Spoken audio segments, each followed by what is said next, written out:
Carthaginians were black. Hannibal's people, who built the port of Carthage in Tunisia and the republic that dominated the Western Mediterranean to the point of nearly bringing down Rome, had the appearance of the original Africans. We will provide both DNA and osteological evidence. This is what we will demonstrate in this video. Most historical accounts mention Carthage being founded by a people originally from Western Asia called Cannanites, or Phoenicians. Queen Dido Elisar led them to Carthage.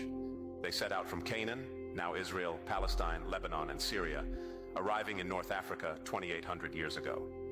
The Canaanites, whose civilization dates back more than 5,000 years, were initially entirely black people from Africa, before the arrival of a minority of whites nearly 3,000 years ago. It was therefore Canaanites Phoenicians, mostly black with a minority of whites, who founded Carthage in Tunisia 2,800 years ago. There, they found black, indigenous Africans, the first Berbers. This is why when the Romans arrived in North Africa 2,200 years ago, they called the Maghreb Mauritania, that is, the land of the blacks. The formation of Carthage was significantly influenced by the amalgamation of the Canaanites with the indigenous Berbers, resulting in a population with more pronounced African features. The distinct African characteristics of the Carthaginians have been affirmed through bone studies carried out by renowned European archaeologists in the 19th and 20th centuries. These are not accounts of African scholars, for those in the crowd rushing to scream Afrocentrism when their flawed Western sensibilities are challenged. To comprehend the findings of these European anthropologists, it's crucial to distinguish between the typical cranial features of white individuals, including both Semitic and European, and those of Africans. Africans have a skull shape known as dolichocephaly, which refers to a longer skull length from front to back, and prognathism, indicating a forward protruding jaw, coupled with a shorter facial structure. Conversely, white individuals typically exhibit brachycephaly, meaning a shorter skull length from front to back, orthogonathism, where the jaw aligns straight with the forehead, and a longer facial structure. The Phoenicians, known for their extensive trading networks and cultural contributions across the Mediterranean, have left behind cranial remains that have been discovered in various locations.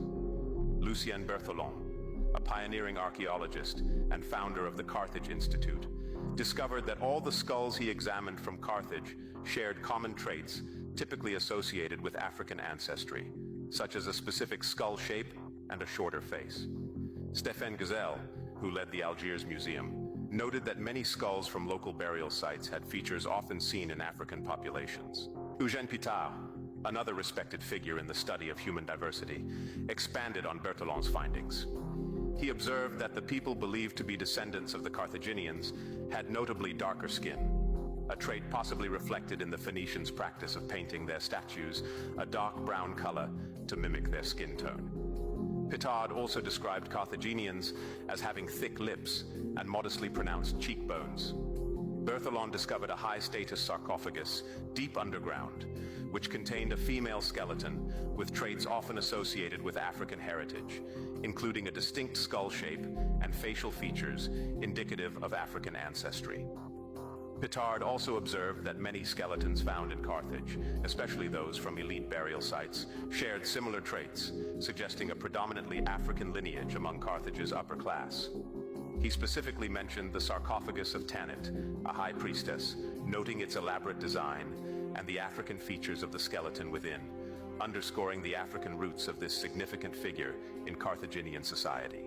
Giselle concluded from his analysis that Carthage did not have a homogeneous population in terms of race or ethnicity. He found that the classic features associated with present-day Arab-Berber ancestry were notably absent in Carthage. Instead, many skeletons shared characteristics pointing to a significant African influence within the Carthaginian population. A DNA analysis conducted on a male skeleton unearthed in Carthage revealed that he had European ancestry, likely from Spain. This discovery, made in the 1990s, represents the first known instance of a European individual's remains being found in the area.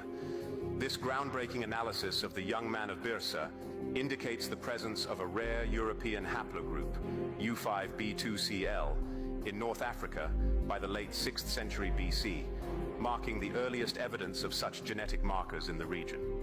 U5B2Cl is associated with ancient European hunter-gatherer populations and is now found at levels of less than 1% in modern Europe. However, it's important to contextualize this finding. The significance of this single European ancestry skeleton among the Carthaginian remains is comparable to finding a South African skeleton in a predominantly white British cemetery. The broader evidence supports the conclusion that the Carthaginians were predominantly of African descent.